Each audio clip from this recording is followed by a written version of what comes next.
श्री कृष्णा श्री कृष्णा श्री कृष्णा श्री कृष्णा। गुरुर्ब्रह्मा गुरुर्विष्णु गुरुर्देवो महेश्वरः गुरु साक्षात् परं ब्रह्म तस्मै श्री गुरवे नमः। तस्मै श्री गुरवे नमः।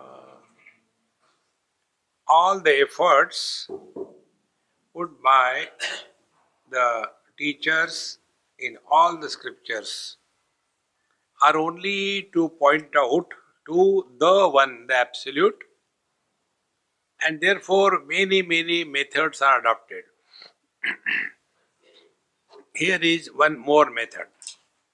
एकपणे एकपणनवे सुखास म्हणोनी गुरु शिष्याचे करुणमिस पहाणेची आपली वास पाहतसे। ऐसा ही विचार श्रीमद् भागवत महापुराण में आता है। वहां कहते हैं ये जगत का निर्माण कैसे हुआ। कम से कम दर्जन भर स्टोरी है जगत की निर्मित की। कोई कहता है 5 महाभूत है, कोई कहता है 3 है, कोई कहता है एक क्षण से जगत निर्माण हुआ, कोई कहता है संकल्प से हुआ, कोई कहता है एकदम हो गया, कोई कहता है माया ने निर्माण किया। क्या असल में है? असल में ये है कि कुछ निर्माण नहीं हुआ, घुमा फिरा करके यहाँ पहुंच जाते हैं। इसी प्रकार से भागवत महापुराण में जो आती है बात जगत की निर्मिति की, वो ऐसी आती है। भगवान अकेले बैठे थे, उनको इच्छा हुई कि मैं देखूं तो आँख खुल गई, इच्छा हो गई सुनूं तो कान निकल गए। इस प्रकार से यह संपूर्ण जगत भगवान की संकल्प में, कल्पना में, मस्ती में है। इसी प्रकार का विचार यहाँ बताते हैं। कहते कि परमात्मा को, ब्रह्म को एकपण नवे सुखास। अकेला बोर हो रहा था, ये क्या है बोर हो रहा है। तो ये जो लड़के लोग शादी करते हैं ना, वो यहाँ से उद्गम है इसका।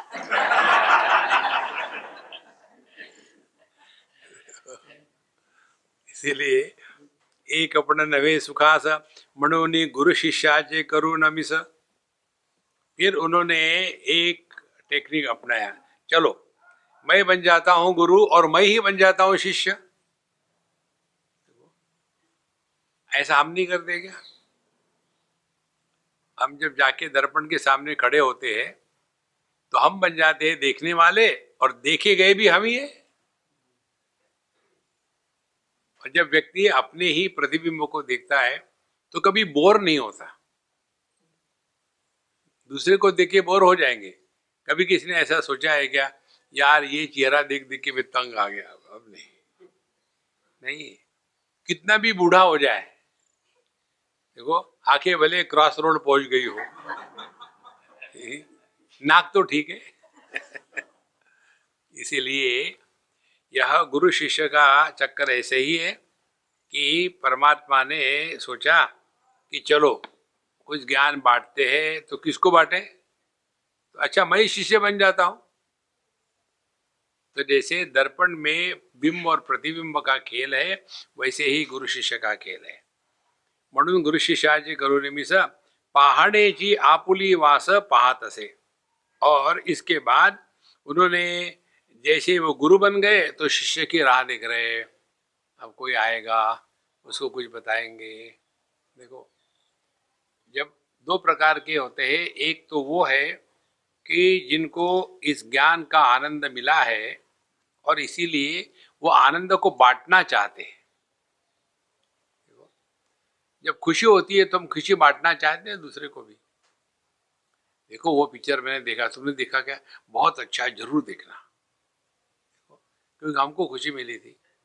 इसी प्रकार से साधु संत ये ज्ञान किस लिए देते हैं?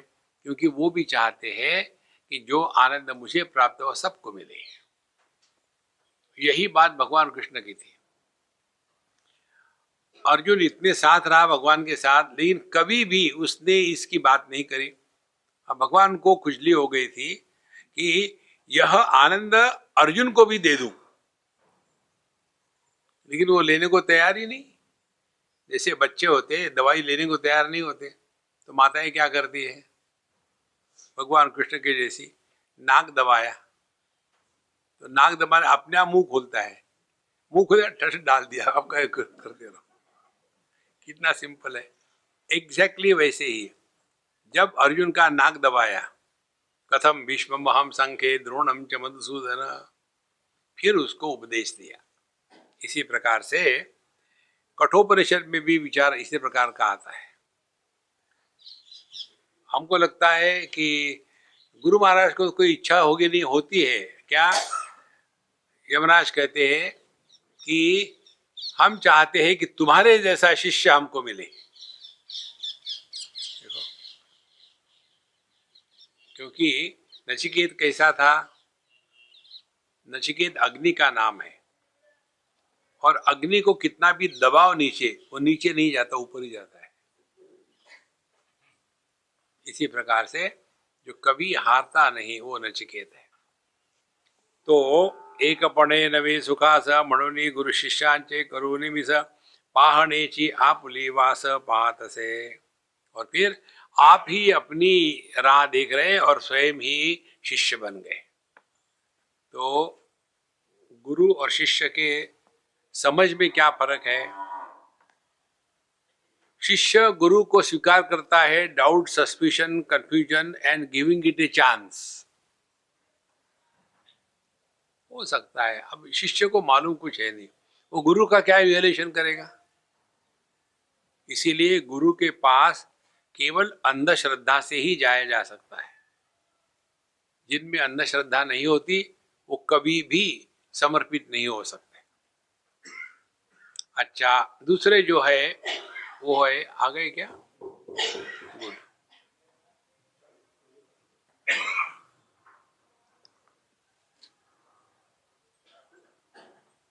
इसको हटा दो। नहीं नहीं,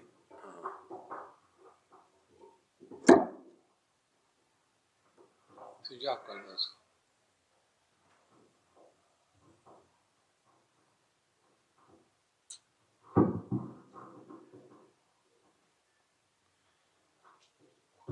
रहने दो भैया। अभी मुझे खुशी इस बात की नहीं कि बिजली आ गई, खुशी इस बात की है कि मेरा लैपटॉप चार्ज हो रहा है। खत्म हो गया था, उसमें थोड़ा बचा हुआ था।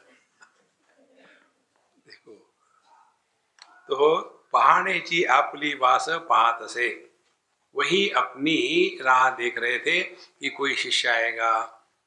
तो दो प्रकार के होते हैं, जिन्होंने इस आनंद का अनुभव लिया है उसको बांटना चाहते हैं गुरु, और दूसरे वो होते हैं कि जिन्होंने इस ज्ञान को डाइजेस्ट नहीं किया और उनको उल्टी हो रही है। तो ये जो उल्टी होने वाले हैं, ये प्रवचन भी करेंगे, लोगों का मनोरंजन भी होगा और सबको अच्छा भी लगेगा, इनको भी 2 टाइम की रोटी मिल जाएगी, लेकिन अनुभूति का कहीं भी नामो निशान नहीं। ये फर्क होता है गुरु में और सदगुरु में। तो सदगुरु जो है श्रोत्रियम ब्रह्मनिष्ठ, जो श्रोत्रिय भी है, शास्त्र में पारंगत भी है, और ब्रह्मनिष्ठ वो इस ज्ञान को 24 घंटे जी रहा है। तो पहाड़ेची आपुली वास पाहत से, फिर जयाचे ने कृपा तुषारे परतले अविद्येचे महुरे परिणमे अपारे बोधामृते। दयाची ने कृपा तुषारे, देखो भगवान के कृपा की तुषार होते हैं, केवल ग्रेस है, एकदम थोड़ी भी भगवान की गुरु की कृपा हो जाए तो परितले परतले अविद्येचे महुरे, जो अविद्या का क्षेत्र था, जिसमें हमने अपने को देह माना था, जगत को सत्य माना था, ईश्वर को दूर माना था। ये 3 है अविद्या के लक्षण। अपने को परिच्छिन्न स्वीकार करना, जगत को प्रत्यक्ष स्वीकार करना, और भगवान को परोक्ष स्वीकार करना। प्रत्यक्षता जगत को लेकर के, स्वयं को लेकर के परिच्छिन्नता, मैं इतना ही हूं, इसके बाहर नहीं हूं, और ईश्वर को परोक्षता, दूर ढकेल दिया, वहां कहीं बैठा हुआ है। तो ये जो अविद्या थी, इसको उनके केवल कृपा तुषार से ही वो अपने आप मिट जाती है और परिणमे अपारे बोधामृते। और फिर इसका परिणाम क्या हो गया, यह एकदम कन्वर्ट हो जाता है, अज्ञान अपूर्ण ज्ञान जो है वो पूर्ण ज्ञान में प्रकट हो गया। बोधामृते, यह जो दो शब्द है ज्ञान और बोध। नॉर्मली ज्ञान शब्द जो है वो बौद्धिक लेवल पर इस्तेमाल किया जाता है। मुझे गणित आता है, मैथमेटिक्स आता है, मैं इसको जानता हूँ उसको जानता हूँ, यह ज्ञान है। अनुभव जो है वो इंद्रियों के मन बुद्धि के परे होता है। देखो, हम है, यह ज्ञान नहीं है, ये बोध है। इसीलिए जो भगवान शंकराचार्य के ग्रंथ है आत्मबोध, तत्वबोध, आत्मज्ञान तत्व ज्ञान ग्रंथ के नाम नहीं है। तो जो ज्ञान है परोक्ष जो होता है, जैसे परोक्ष कैसा है, हमने शास्त्रों से सुना, साधु संतों से सुना, आचार्य से सुना, ये जो सुना हुआ ज्ञान है इसको परोक्ष ज्ञान कहते हैं। और यह परोक्ष ज्ञान जब अपरोक्ष ज्ञान में परिणत हो जाता है तब उसको बोध कहते हैं। इसीलिए कहते हैं जिनके कृपा तुषार से अविद्या तो हट गई और इसका परिणाम यही हो गया कि वही अपने स्वरूप को अब पहचान सके, उसका अनुभव ले सकते हैं। फिर कौन सी दृष्टि मिल जाती है इस शिष्य को गुरु महाराज की कृपा से, वेद्या देता मिठी वेद कही सुए पोटी तरी नवे जी उसिटी दिठी दया जी। देखो, वे जब ये शिष्य पहुंच जाता है गुरु महाराज के पास तो उसके पास होता क्या है, हमने आपको पहले भी बताया था। शास्त्रों का अध्ययन माने अपने दृष्टि में परिवर्तन, पहली बात। दूसरी बात, शास्त्रों का अध्ययन दूसरों को बताने के लिए नहीं, अपने जीवन में उतारने के लिए होता है। बाकी का जगत जो है, बाकी के जो भी शास्त्र है ये अन्य के लिए होते हैं, स्वयं के लिए नहीं। इसमें अन्यता माने ऑब्जेक्टिविटी प्रोमिनेंट होती है, लेकिन अध्यात्म शास्त्र में सब्जेक्टिविटी प्रोमिनेंट है। इसीलिए वेद्या देता मिठी वेद कही सुई पोटी। तो जब गुरु महाराज के पास जाकर के इस ज्ञान को प्राप्त किया तो गुरु शिष्य का भेद भी खत्म हो गया, क्योंकि जिसकी बात चल रही तो मैं ही हूं। देखो, इसीलिए कोई भी गुरु स्वयं को कभी गुरु नहीं कहता। कौन गुरु कहते हैं? ये जो संगीत में होते हैं ना, या ये योगा में होते हैं, ये अमुक अमुक लड़का है, ये अपना तबला अपने गुरु महाराज से सीखा, और फिर गुरु महाराज को वहां बुलाते हैं, नमस्कार चमत्कार होते हैं। देखो, और वो भी गुरु शिष्य को आशीर्वाद देता है। ये स्टाइल है आशीर्वाद देने की, नहीं। जब तक के द्वैत को सत्य स्वीकार नहीं करेंगे तब तक के यह आशीर्वाद और कर संभव नहीं है। तो वेद्या देता मिठी वेद कही सुए पोटी। फिर यह दोनों का भेद निकल गया। गुरु महाराज ने मानो शिष्य को निगल लिया और शिष्य ने गुरु महाराज को निगल लिया। तरी नवेची उसिटी दिठी दया जी। और इसके कारण फिर उसकी जो उल्टी दृष्टि थी पहले कि द्वैत को सत्य मानना, जगत को अपने से दूसरा सब स्वीकार करना, ये जो दृष्टि थी ये दृष्टि अब हमेशा के लिए मिट गई। इसीलिए ब्रह्म ज्ञान की और अन्य ज्ञान की ये विशेषता है, जो अपने स्वरूप का बोध होता है उसको केवल एक ही बार पहचानना पड़ता है, दो बार की जरूरत नहीं। पूर्ण को लेकर के रिपीटेशन नहीं होता, अपूर्ण को लेकर ही रिपीटेशन हो सकता है। देखो, अपना जो होना है उसको रिपीट नहीं कर सकते क्योंकि वो अखंड है। केवल इस अखंड की तरफ ही ध्यान दे दो आप, जिसको आप रिपीट नहीं कर सकते उधर ध्यान दो। देखो कहाँ पहुंच जाते हो आप। तो पहले पहुंच जाओगे शांति के पास। जहाँ शांति के पास पहुंच गए, कोई ना कोई शब्द आ जाएगा, शांति को भंग किया। नहीं यार, ये नहीं है, ये अखंड नहीं है। यह सापेक्षता की अखंडता है, जो शब्द के अभाव को कहते हैं शांति। तो ये असली शांति नहीं है।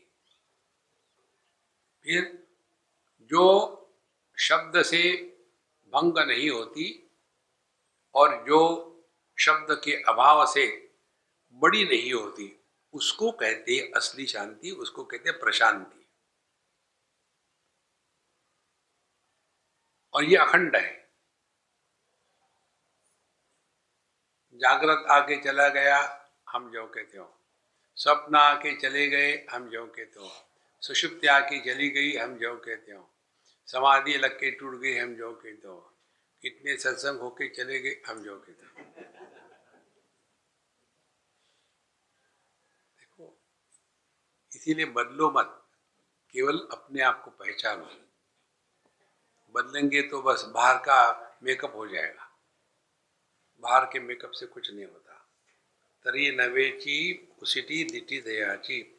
ये जो पहले उसने शिष्य ने द्वैत को पकड़ के रखा था, उसका त्याग हमेशा के लिए हो गया। दयाचेनी सावाये जीव ब्रह्म ऊपर लाए, ब्रह्मा त्रुणि तड़ी जाए उदासी जेने। यहाँ जो गुरु महाराज की बात हो रही है ना, ध्यान से सुनना। यहाँ गुरु परब्रह्म परमात्मा तत्व को ही इंकित किया गया है। वही परमात्मा जिसमें यह सब द्वैत का विस्तार औपाधिक रीति से बताया जाता है। तो यदि जब यहाँ कहते हैं दया चेनी सवाये जीव ब्रह्म ऊपर लाए, जिसके प्रसाद से, जिसकी कृपा से यह जो जीव है ये ब्रह्मा जी के ऊपर चला जाता है। माने क्या, ब्रह्मा जी क्या है, ध्यान से सुनना। अपने फैमिली के लिए पिताजी ब्रह्मा जी होते हैं, ही द प्रोड्यूसर। तो ये संपूर्ण सृष्टि का जो पिता है ब्रह्मा जी, वो भी औपाधिक ही है, वो शुद्ध ब्रह्म नहीं है। शुद्ध ब्रह्म ब्रह्मा जी का भी बाप है। देखो, इसीलिए यहां कहते हैं दया जिन साए जीव ब्रह्म ऊपर लाए। तो उन्होंने कार्य कारण के ऊपर चले गए। कैसे? यदि मैंने अपने आप को पुत्र स्वीकार किया तो मेरा पिता होगा। यदि मैंने अपने आप को जीव स्वीकार किया तो जगत और ईश्वर होगा।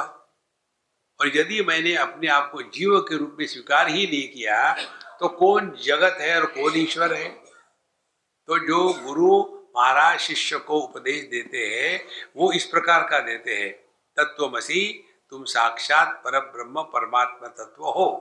इसीलिए यहाँ कहते हैं ब्रह्मा तृणा तड़ी जाए। ब्रह्मा जी एकदम घास से भी उसकी कीमत घटिया है, क्योंकि ब्रह्मा जी हो गया गए केवल उपाधि के कारण।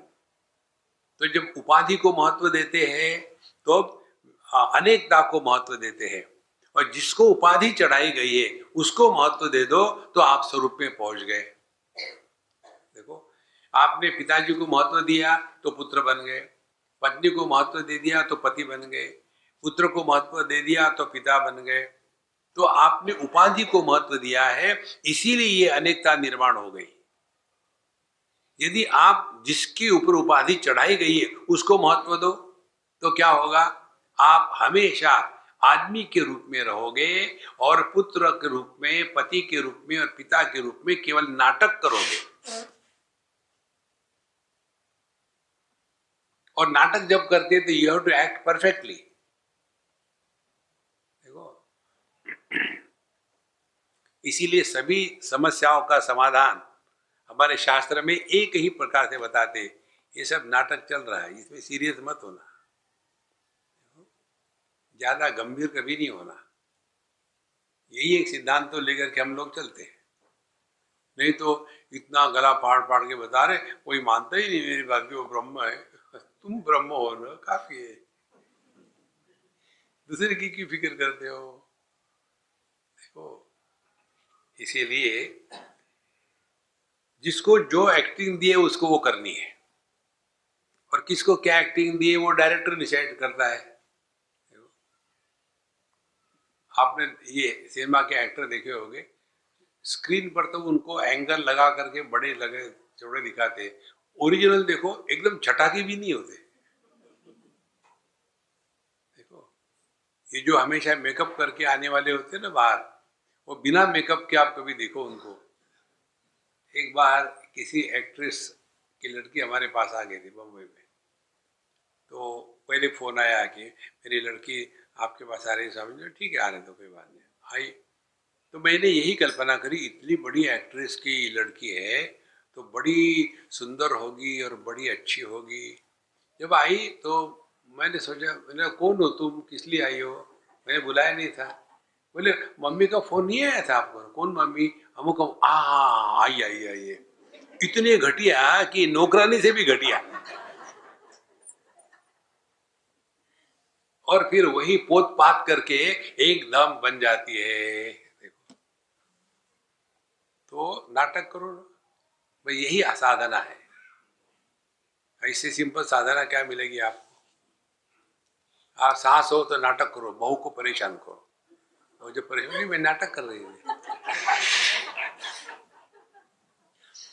फिर बहू भी करे कहेगी मैं परेशान हो रही थी, मैं भी नाटक कर रही हूँ। Who cares for you?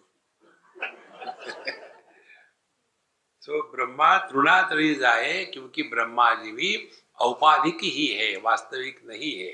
सबका तत्व एक है, उदास जेड़े। इसीलिए इस तत्व के प्रति जिसका समर्पण हो गया है उसके लिए दो बातें होगी। तत्व में निष्ठा रह करके इस जगत में नाटक के रूप में खेलना शुरू हो जाएगा। आप देखेंगे कोई भी महात्माओं को देखो आप, मस्त क्यों रहते हैं वो? उनको मालूम है ये सब नाटक चल रहा है, कोई इसमें सीरियस होने की बात नहीं है। नहीं तो मैंने आशीर्वाद दिया और उसकी शादी हो गई, फिर आशीर्वाद दिया, फिर डाइवोर्स हो गया। तो इस चक्कर में अपने आप को बड़ा मत बनाओ। हमने आपको कई बार बताया है, आध्यात्मिक साधना माने निर्विशेष सत्ता, सब विशेषताओं को नष्ट कर डालो, कोई विशेषता नहीं।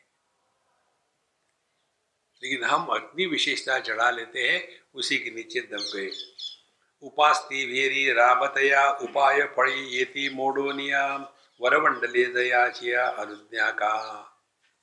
उपास्ति भेरी राबतया, जब आप अपनी उपासना साधना कर रहे हो उस समय उपाय फड़ी येति मोडोनिया, तब आपको आपके साधना का फल मिलेगा यदि गुरु कृपा होगी तो।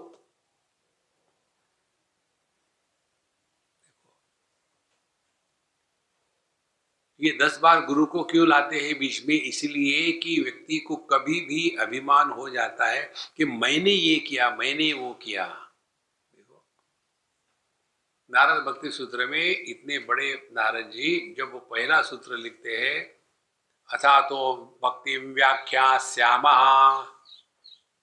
हम अब भक्ति की व्याख्या करेंगे। हम माने पूरी पूरी गुरु शिष्य परंपरा। मैंने किया, हमने किया। केवल कहने से नहीं होता। सदाशिव समारंभाम शंकराचार्य मध्यमाम अस्मदाचार्य पर्यंताम वंदे गुरु परंपराम। नहीं, ये एक्चुअली अपने जीवन में आना चाहिए। और इसीलिए उपास्ति वेरी राबतया उपाय फड़ी मीन्स फ्रक्टिफिकेशन, ये थी मोडोनिया, तब जाकर के हमारे जीवन में साधना में सफलता आती है। और सफलता क्या है साधना में? जिसमें मैं मिट जाता है वही सफलता है। जिसमें मैं बना रहता है वो आप अभी तंबाकू खाते रहो, कुछ नहीं होने वाला है।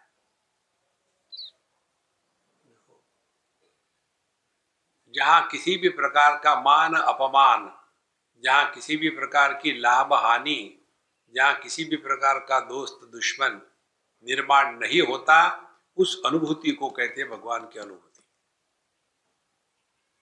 जहां हमको थोड़ा भी दुख हुआ कष्ट हुआ, हार्ट फेल हुए, तो समझ लेना ये जो चोट लगी है वो अहंकार पर लगी है। इसीलिए ये सिद्ध मार्ग के जो महात्मा होते हैं ना, वो इसी प्रकार से पढ़ाते हैं शिष्य को। वो उसके अहंकार पर 25 बार चोट लगाएंगे। एक बार एक ऐसे सिद्ध महात्मा थे, हम उनको मिलने गए, तो हमको बड़ा प्यार से बुलाया, बैठाया, और उनके साथ उनका शिष्य था, उसको वो मारते थे, गाली देते थे, और मेरे साथ बड़ा अच्छा व्यवहार चल रहा। तो मैंने उस लड़के को पूछा, बोले तुमको ये इतना क्यों मारते? बोले स्वामी जी मैं उसी के लायक हूँ। उसको दुख नहीं हुआ, उसको क्रोध नहीं आया। बोले वो जानते कौन किसके द्वारा ठीक होगा। जैसे हम हॉस्पिटल में गए तो कौन से पेशेंट को क्या दवाई देनी है, ये पेशेंट नहीं निश्चित करता है, डॉक्टर निश्चित करता है। और डॉक्टर भी निश्चित नहीं करता, पर्स निश्चित करती है। ये पूरा का पूरा बिजनेस कटिंग का बिजनेस है, कट बिजनेस। उपास्ति वेरी रामदया उपाय पड़ेदी मुड़निया वरवंडले दया चिया। और यदि आप बाईपास कर दो कि केवल हम अपनी ही मर्जी से पढ़ेंगे सीखेंगे, तो कहते हैं अनुज्ञा का, इनकी आज्ञा, इनके शब्दों के सिवा सीखने का प्रयत्न करोगे तो फॉरगेट अबाउट इट। ये बहुत बड़ी महत्व की बात है। एक सज्जन ने हमको पूछा था वृंदावन में, स्वामी जी सभी तो पुस्तकों में दिया है, फिर गुरु की क्या आवश्यकता है? तो हमने उनको सुना और फिर दूसरे के साथ बात करने लग गए। और फिर स्वामी जी मैंने आपको प्रश्न पूछा, हाँ गुरु की क्या जरूरत है, सब तो पुस्तकों में है। तो मैंने सुना, फिर उनको इग्नोर करके फिर दूसरे से बात करने लग गया। तीसरी बार उनको गुस्सा आया, you are insulting me by ignoring. हमने कहा मैं इस स्थिति की राह देख रहा था, अब आप समझोगे। फिर मैंने कहा कि पुस्तकों में सब है, उसको पूछो ना, मुझे क्यों पूछ रहे हैं? मैं क्या पुस्तक हूं? देखो पहले पुस्तक से मस्तक में आता है, फिर मस्तक में उसका चर्वण होता है, फिर चर्वण से हृदय में उतरता है, हृदय में उसी ज्ञान को प्रेम भक्ति कहते हैं। और जब वो लिक्विड हो जाता है तब वो डिस्ट्रीब्यूट हो सकता है। आइस के पाइप डिस्ट्रीब्यूशन नहीं हो सकता, पानी का पाइप डिस्ट्रीब्यूशन हो सकता है। देखो इसीलिए ज्ञान, जब तक के ज्ञान है तब तक के केवल पांडित्य रहता है। वही ज्ञान जब बोध हो जाता है तो उसी ज्ञान को प्रेम कहते हैं, भक्ति कहते हैं। ज्ञान की पराकाष्ठा को भक्ति कहते हैं और भक्ति की पराकाष्ठा को ज्ञान कहते हैं, दोनों अलग अलग नहीं है। इसीलिए गुरु एक ऐसा स्थान है कि जहां हम अपने हृदय में भक्ति को जागृत कर सकते हैं। और भक्ति युक्त साधना करो आप, तो आपके कोई भी साधन सफल हो जाएगा। और यदि भक्ति नहीं हो, प्रेम नहीं हो, एरोगेंस मात्र हो, तो कुछ प्राप्त नहीं होता। इसीलिए वरवंडले दयाचिया अनुज्ञा का। तो जिन्होंने अपने गुरु महाराज को बाईपास करके सीखने का प्रयत्न किया, उनको कुछ प्राप्त नहीं होता। दयाचा दिठी वा वसंत जव नरगे निगम वना हात तव आपुले फळी हात न घेपती। जयाचा दिठी वा वसंत, जब तक के गुरु महाराज के दृष्टि का वसंत ऋतु, निगम वना हात, यह निगम माने शास्त्र, शास्त्रों के जंगल में जो छिपा हुआ है उसको प्रकट करने के लिए गुरु महाराज के दृष्टि का वसंत ऋतु जब आएगा तब जाकर के वो शास्त्रों के सूक्ष्म सिद्धांत समझ में आते हैं।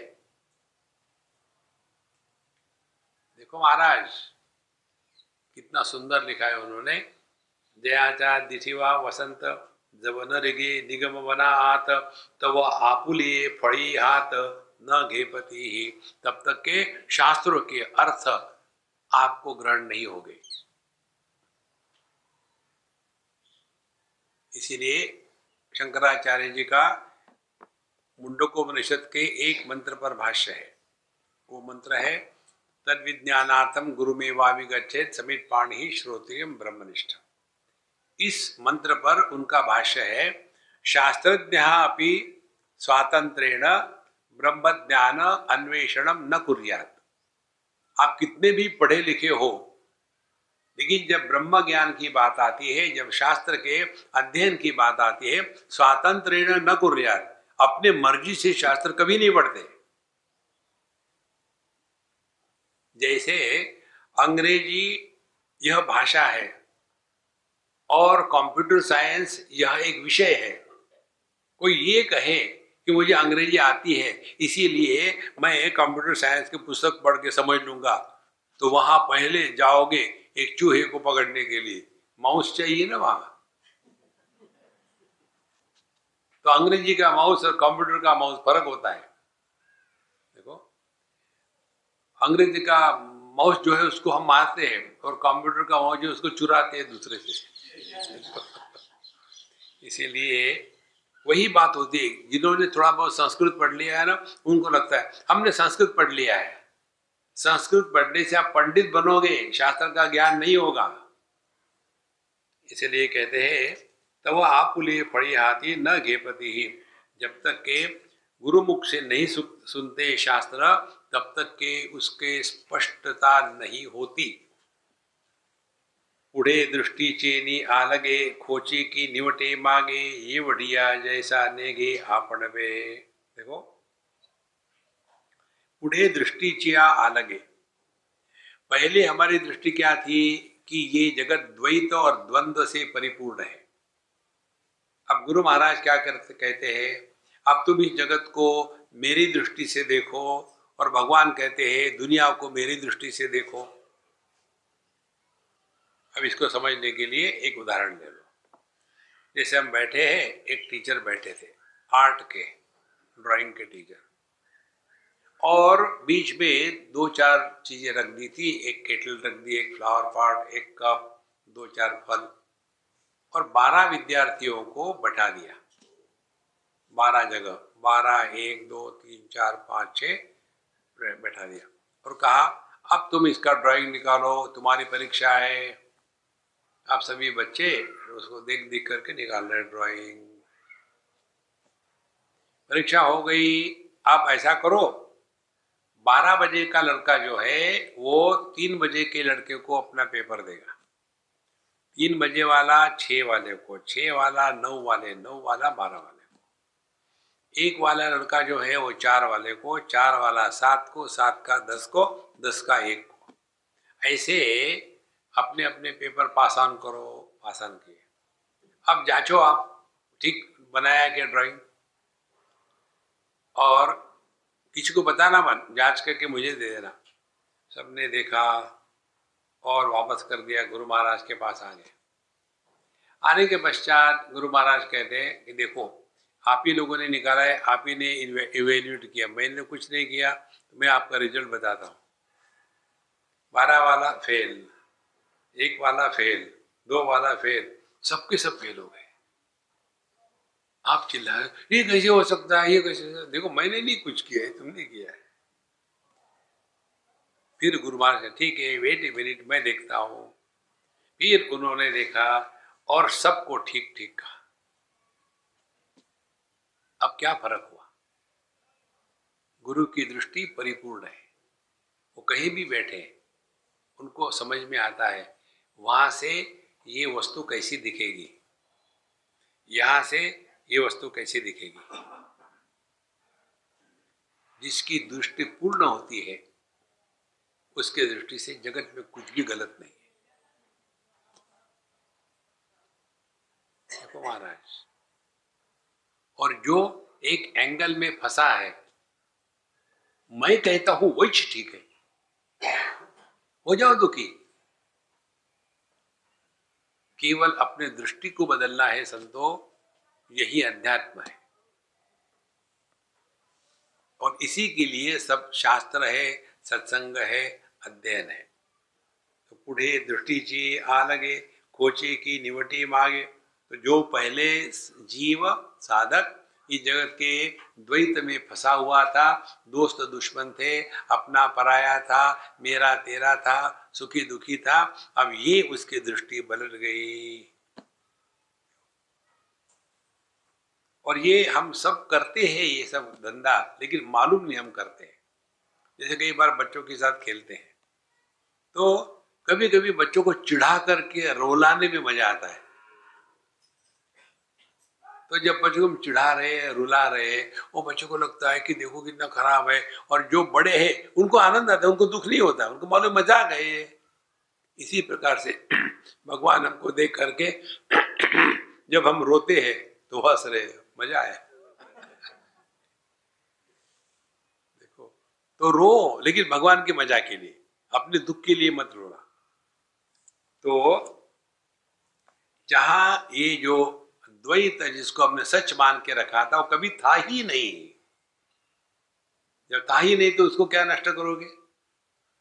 तो हम उसी के पीछे पड़े हैं। जो भूत होता है ना, भूत को लेकर के वहां से भूत आएगा, भूत आएगा। यही विशेषता है इस ज्ञान में कि कुछ भी आपको प्राप्त नहीं होता, बल्कि जो आपका है वो सब खो देते हैं आप, शरीर से लेकर के सब कुछ। और यही हम रोज करते हैं। सोते हैं माने क्या? सोना माने सबका त्याग कर देना। वहां अपनी जितनी उपलब्धियां है, रोग है, दुश्मन है, दोस्त है, सास है, बहू है, सबका सब धीरे धीरे त्यागते त्यागते एक स्थिति पर आते हैं कि जो त्याग कर रहा था, ये न त्यजसी तत्यज, जो त्याग कर रहा था उसको भी त्याग करना पड़ता है। तो कौन त्याग कर रहा था? जो चाहता था मैं नींद चाहता हूं, मैं नींद चाहता हूं। तो जब वो मैं का भी त्याग हो जाता है तो सत्संग में भी नींद आ जाती है। इसीलिए जो सत्संग में सोते हैं धन्य है, वो धन्य है। लघुत्वाचेनि मुदले बैसला गुरुत्वाचे सेले, ना सुनी ना खिले सदैव दो। एक एक इनकी वो भी इतनी सुंदर है। कहते हैं लघुत्वाचेनि मुदले, उन्होंने अपने आप को इतना छोटा बना लिया है। देखो कैसे छोटा बना लिया है। सभी प्रकार की उपाधियों का त्याग कर दिया है। बड़ा आदमी कौन होता है? जितनी ज्यादा बड़ी उपाधि होगी, पद्म भूषण हो गए बड़े, एक सिंह और फूट गया। देखो इसी में आदमी फंसा रहता है। परमात्मा ने ये गुरु का जो रोल लिया है उसमें वो गुरु बने नहीं, वो गुरु होते हैं। इसीलिए गुरुत्वाचे ने उधरे बैसला गुरुत्वाचे से ले, और इसीलिए वो गुरुत्व को प्राप्त हो गए। जो असली गुरु होते हैं ना, वो कभी अपने को गुरु नहीं कहते। ये तो शिष्य है जो उनके ऊपर गुरुत्व लाद देते हैं। और फिर भी कोई भी साधु संत अपने आप को अन्य से श्रेष्ठ नहीं समझते। कारण क्या है? निर्विशेष सत्ता, यही तत्व है। तो गुरु शिष्य ये विशेषता आ गई ना। देखो आप देखेंगे विवेक चूड़ामणि में आता है, उसमें कहते हैं भगवान, भगवान माने आप आइए, तू मैं में नहीं। गुजरातियों को हिंदी नहीं आती ठीक से, किसी को भी तू कहते। एक हमारे डॉक्टर मित्र है बम्बई में, बड़े अच्छे हैं। तो एक बार हमसे बात कर रहे थे, साहब जी तुम ऐसा क्यों करते हो, तुमने ऐसा नहीं करना चाहिए, तुम ये किया करो। दूसरे सज्जन सुन रहे थे। स्वामी जी से आप ऐसी बात कर रहे हैं, फिर कैसे बात करो? उनको पता ही नहीं कि तुम किसको कहते, आप किसको कहते। हमने कहा यार छोड़ो, वो सच ही कह रहे हैं। उसमें गुस्से की क्या बात है? किसी के कहने से हम बड़े नहीं होते और किसी के कहने से हम छोटे नहीं होते। हमको पता है हम कितने बेवकूफ हैं, लोगों की क्या जरूरत है? देखो संतो, ये ऐसी सरल बात है। यही है लघुत्वाचेनि मुदले बैसना गुरुत्वाचे चेले। और वो इतने बड़े हो गए। और नासुनी नथिले सदैव जो नहीं था, क्या नहीं था? अज्ञान। अज्ञान नाम की वस्तु नहीं है। जैसे माइक नाम की वस्तु है, अज्ञान दिखाओ कहाँ है अज्ञान? फिर प्रकाश का अज्ञान, गणित का अज्ञान, अज्ञान किसी का होता है। तो इस अज्ञान को नष्ट कर दिया, माने जो है नहीं उसी को नष्ट कर दिया। तो क्या किया? कुछ नहीं किया। इसीलिए नासुनी नाथिले सदैव जो, इस प्रकार से जो हमेशा अपने स्वरूप में निष्ठावान है वो कभी बड़े नहीं होते। भगवद गीता के 5वें अध्याय में भगवान इसकी बात कहते हैं, विद्या विनय संपन्ने ब्राह्मणे गव्यस्तिनि शुनि चैव श्वपा केच पंडिताः समदर्शिनः इहैव तैः जितः सर्गः येषां साम्ये स्थितं मनः निर्दोषं हि समं ब्रह्म तस्मात् ते ब्रह्मणि स्थिताः। निर्दोष है, उसमें कोई भी विशेषता नहीं है। देखो, अध्यात्म का तात्पर्य इसीलिए निर्विशेष अनुभूति, विशेष नहीं। हम सबको किसी का अनुभव होता है, सत्संग का अनुभव, खाने का अनुभव, गर्मी का अनुभव। ये किसी का नहीं, का को निकाल डालो, केवल अनुभव मात्र। उसी प्रकार से शब्द, शब्द का अनुभव, फिर अच्छा कटु शब्द, मीठा शब्द नहीं, ये बात नहीं। उसी प्रकार से गंध, केवल गंध का अनुभव, उसमें भी दुर्गंध सुगंध। तो जैसे जैसे हम विशेषता का त्याग करेंगे तब ये जो निर्विशेष सत्ता है वहां पहुंच सकते हैं। और इसी के लिए हमको बताते हैं कि किसी भी वस्तु विशेष में आग्रह ना हो। Give yourself zero choice. Zero choice देना माने क्या? आप निर्विशेष सत्ता के पास पहुंचने के लिए तैयार हो। फिर विषयों के प्रति हो गए, फिर इंद्रियों के प्रति गुलाबी ना रहे, तो इंद्रियों से हट गए तो आपने एक विशेषता और खत्म कर दी। फिर अपने मन की कल्पना में भटको मत, तो मन को त्याग कर दिया, एक विशेषता और खत्म कर दी। फिर अपने बुद्धि के वैभव को लेकर के दुनिया को भटको मत, फिर हमने बुद्धि का त्याग कर दिया तो फिर एक विशेषता और खट गई। इस प्रकार से निर्विशेषता को पहुंचने की जो प्रक्रिया है उसी को कहते हैं आध्यात्मिक साधना। हम लोगों का उल्टा होता है। आजकल मैं 3 घंटे तो मेडिटेशन कर ही लेता हूं। देखो, एक बार हमने सीखी बात, बहुत अच्छी बात है, वही हम आपको बताते हैं। हम वहां थे बद्रीनाथ में, और वहां एक अम्मा थी, भगवती अम्मा, अभी नहीं है वो। उस समय भी वो बूढ़ी थी, उस समय हम जवान थे। बहुत पुरानी बात है, 50 साल की होगी, 40 साल। हम गए, मंदिर से निकले, उनके पास जाके बैठते थे, उनके गोद में लेटते थे। वो हमसे बहुत प्यार करती थी, हमारे दाढ़ी से खेलती थी, चश्मे से खेलती थी। फिर हमने कहा एक बार, अम्मा मैंने अब लेक्चर देना बंद करने का निर्णय ले लिया, अब नहीं दूंगा लेक्चर, बहुत हो गए लेक्चर। तो बहुत हंसी हो। मैंने ये कि जोक है कि क्यों हंस रही हो?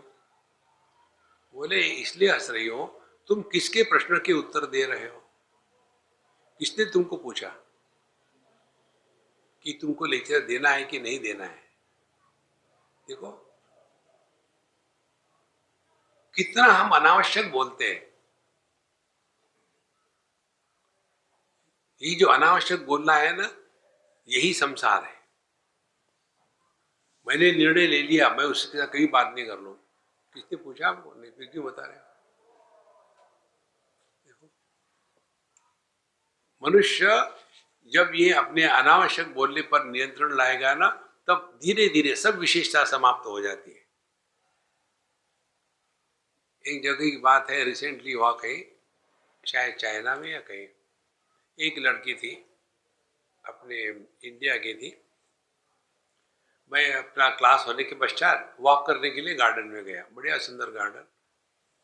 तो वो मेरे साथ आई।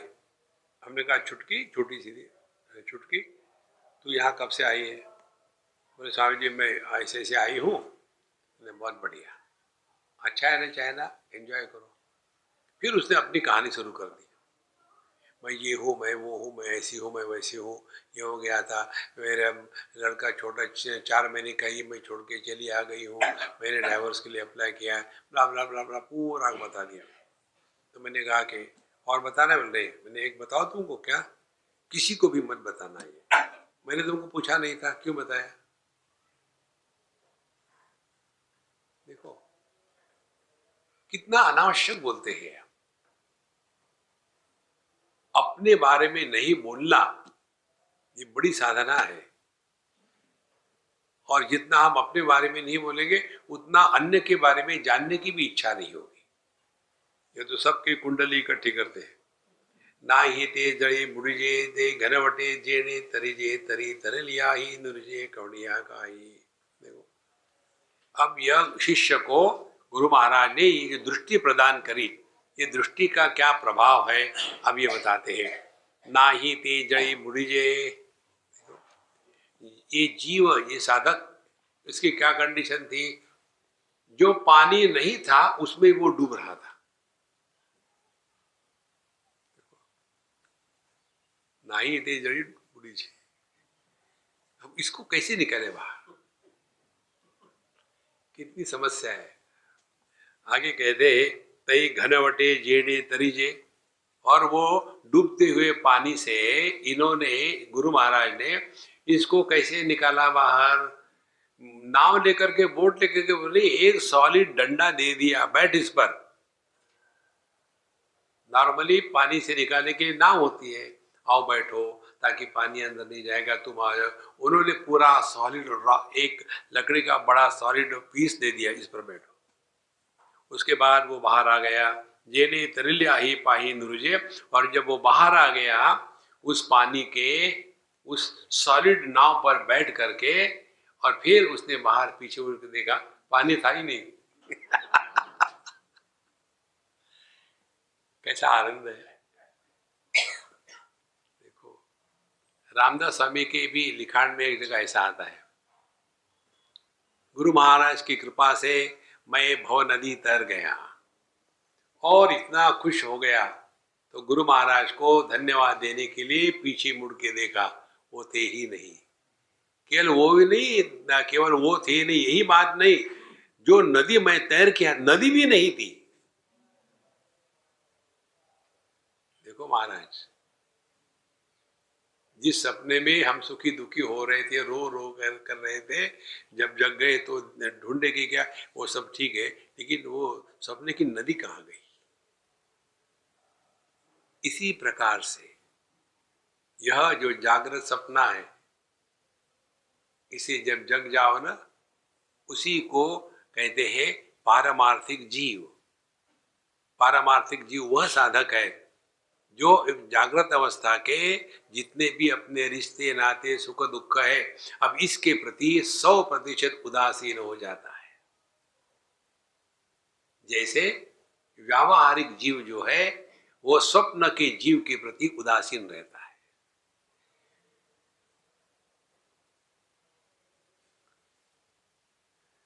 ये कोई किसी को सिखा नहीं सकता। उपनिषद में आता है, जब गुरु महाराज के पास शिष्य पहुंचता है, अश्वलायन,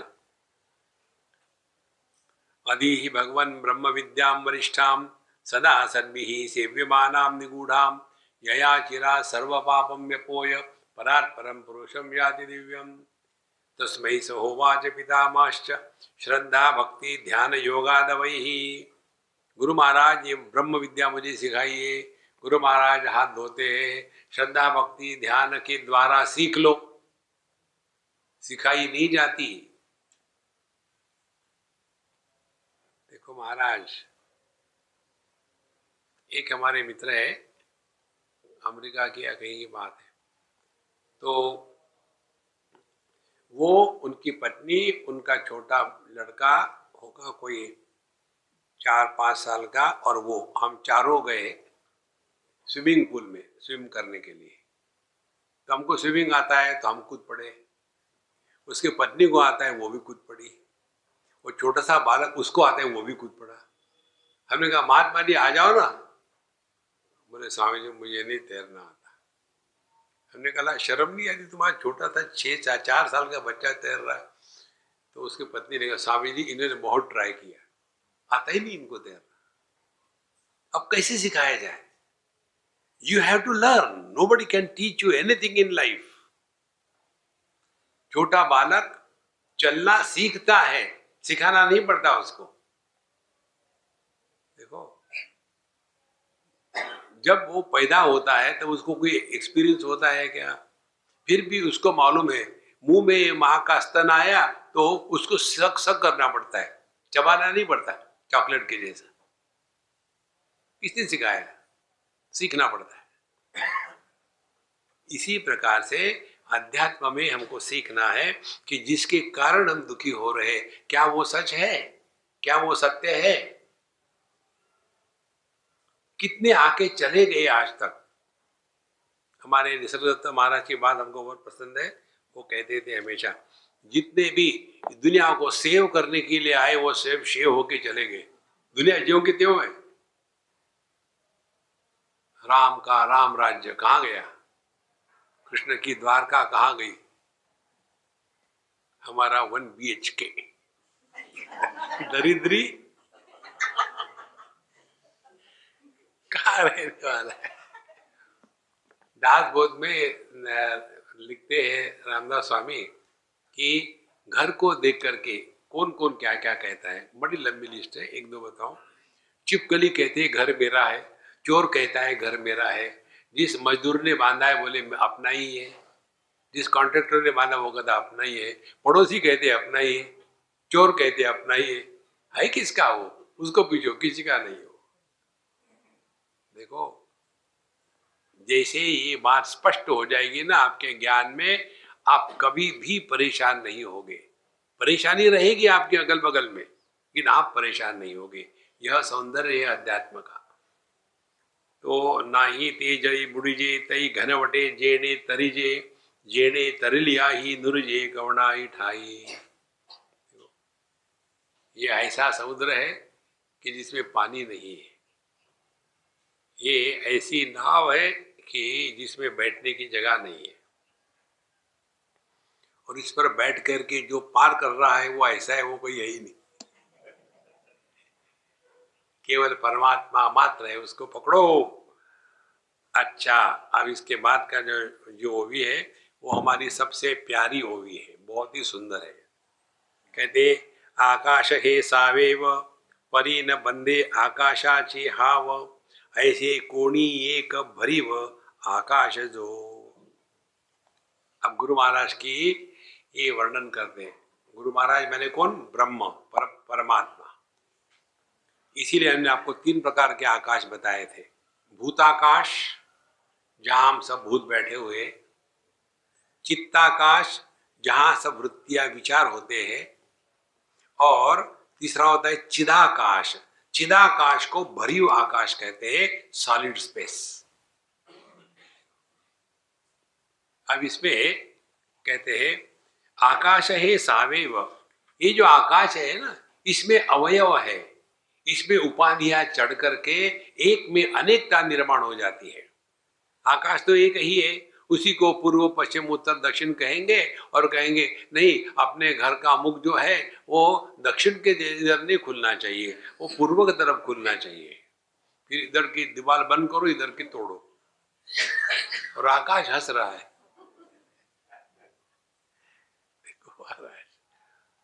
और ये आकाश की विशेषता क्या है? एक तो इसको अवयव निर्माण हो गए, दूसरा परी न बंदे आकाशाची हाव। फिर भी इसकी भूख खत्म नहीं होती, और चाहिए और चाहिए। देखो इस आकाश में कितनी दुनिया है, कितना भी डालो ये अलम नहीं कहता, इनफ हो गया ऐसा कभी नहीं कहता। हाँ अच्छा आने दो आने दो। इसकी जो हाव है, हाव माने जो डिस्गस्टिंग डिमांड है, वो उसकी खत्म नहीं होती। ये ऐसा घटिया आकाश है, दरिद्री आकाश है। फिर आगे कहते हैं ऐसे कोणी एक भरी व आकाश जो। लेकिन गुरु महाराज या परमात्मा या ब्रह्म क्या है? भरी व आकाश। भरी व आकाश माने सॉलिड स्पेस। अभी सॉलिड स्पेस को समझ लो। आकाश माने अवकाशात आकाश, जो सबको जगह देता है उसको आकाश कहते हैं। एम्प्टीनेस स्पेस, जब तक के एम्प्टीनेस नहीं होगा, स्पेस नहीं होगी, जब तक के खाली जगह नहीं होगी, किसी वस्तु का होना संभव नहीं है। हम लोग इतने सारे क्यों बन गए? क्योंकि बीच में स्पेस है।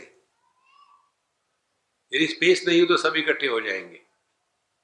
जैसे होते हैं ना ये मोमबत्ती के छोटे छोटे खिलौने बनाओ आप, और सबको दबा लो, इकट्ठा करके स्पेस खत्म कर दो, तो अलग होना खत्म हो गया।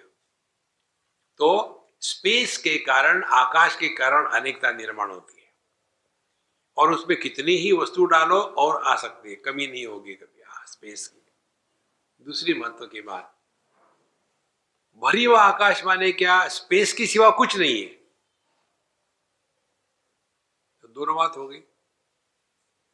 आकाश में एम्प्टीनेस है, भरी हुआ माने सॉलिड है। तो इस सॉलिड स्पेस कैसी हो सकती है? आप ये चिंतन करो। How will you comprehend what is the solid space?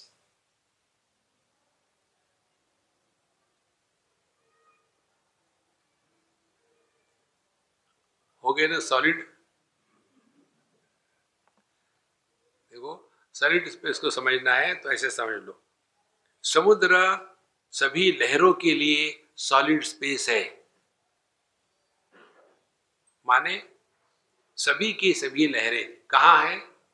समुद्र में। तो समुद्र में लहरें हैं तो वहां स्पेस होनी चाहिए ना। हाँ जी। फिर समुद्र में समुद्र के सिवा कुछ और है क्या? नहीं, इसीलिए सॉलिड है। माने ये लहरों का क्या हाल है? फिर वो अव्यक्त है, व्यक्त हो जाती है। उसी प्रकार से सुवर्ण ले लो, सुवर्ण सभी आभूषणों के लिए सॉलिड स्पेस है, क्योंकि सभी के सभी संभावित आभूषण उस सुवर्ण में निहित है, अव्यक्त है। तो सभी के सभी आभूषण जो सुवर्ण में रह सकते हैं, तो उसमें तो स्पेस होनी ही चाहिए। लेकिन उसके सिवा यदि कुछ नहीं है तो फिर क्या है? सॉलिड है। इसीलिए सभी का सभी जगत, संपूर्ण विश्व एक ही तत्व में, ब्रह्म में है, और इसीलिए ब्रह्म को स्पेस कहा गया, चिदाकाश। लेकिन उसके सिवा कुछ नहीं है, इसीलिए उसको कहा सॉलिड चिदाकाश।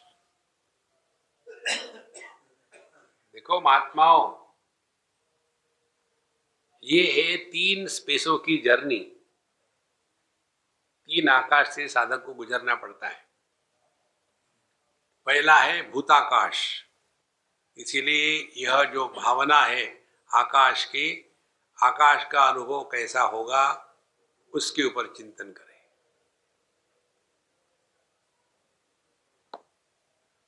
तब धीरे धीरे यदि चिंतन ठीक से हो रहा हो तो ये स्थूल जगत के विषय व्यक्ति आपको कभी परेशान नहीं करेंगे। जैसे यह स्थूल आकाश सबको आधार देता है, लेकिन किसी के भी द्वारा प्रभावित नहीं होता, किसी का तिरस्कार भी नहीं करता, किसी को अपना पराया भी नहीं कहता। यही उपदेश भगवान श्री कृष्ण ने उद्धव जी को दिया भागवत में 11वें स्कंद में। भगवान कहते हैं कि उद्धव जी जो रो रहे थे कि आपके जाने के बाद मैं क्या करूं, बोले सुनो मैं बताता हूं। बद्रीनाथ में चले जाओ और वहां साधना करो, और किसी को आओ मत कहो, किसी को जाओ मत कहो, किसी को अच्छा मत कहो, किसी को बुरा मत कहो। फिर बताते क्यों? जब किसी को आओ जाओ कहोगे, किसी को अच्छा बुरा कहोगे, तो आपने उसको सत्यत्व का दर्जा दिया है। आपने कभी कहा है ए सपने खबरदार आया तो, या अच्छे सपने प्लीज काम? नहीं, क्योंकि उसको हमने सत्यत्व का दर्जा नहीं दिया है। जब भी हम किसी के साथ झगड़ा करते हैं, उसको सत्य मानते तभी झगड़ा करते हैं। कभी हमने अपने प्रतिबिंब के साथ झगड़ा किया है क्या? पक्षी करता है, पक्षी जब दर्पण के सामने खड़ा रहेगा तो झगड़ा करेगा प्रतिबिंब के साथ, हम नहीं करेंगे क्योंकि हमने उसको सत्य के रूप में स्वीकार नहीं किया। तो जो व्यक्ति जगत में उलझ जाता है वो जगत में इसको सत्य मानने लग जाता है।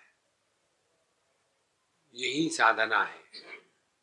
इसीलिए पहले भूताकाश की, फिर चित्ताकाश की, फिर चिदाकाश की, उसको हम अगले सत्संग के लिए रखेंगे। ओम पूर्णमदः पूर्णमिदं पूर्णात् पूर्णमुदच्यते पूर्णस्य पूर्णमादाय पूर्णमेवावशिष्यते। ओम शांति शांति शांति। हरि ओम। श्री गुरुभ्यो नमः। हरि ओम।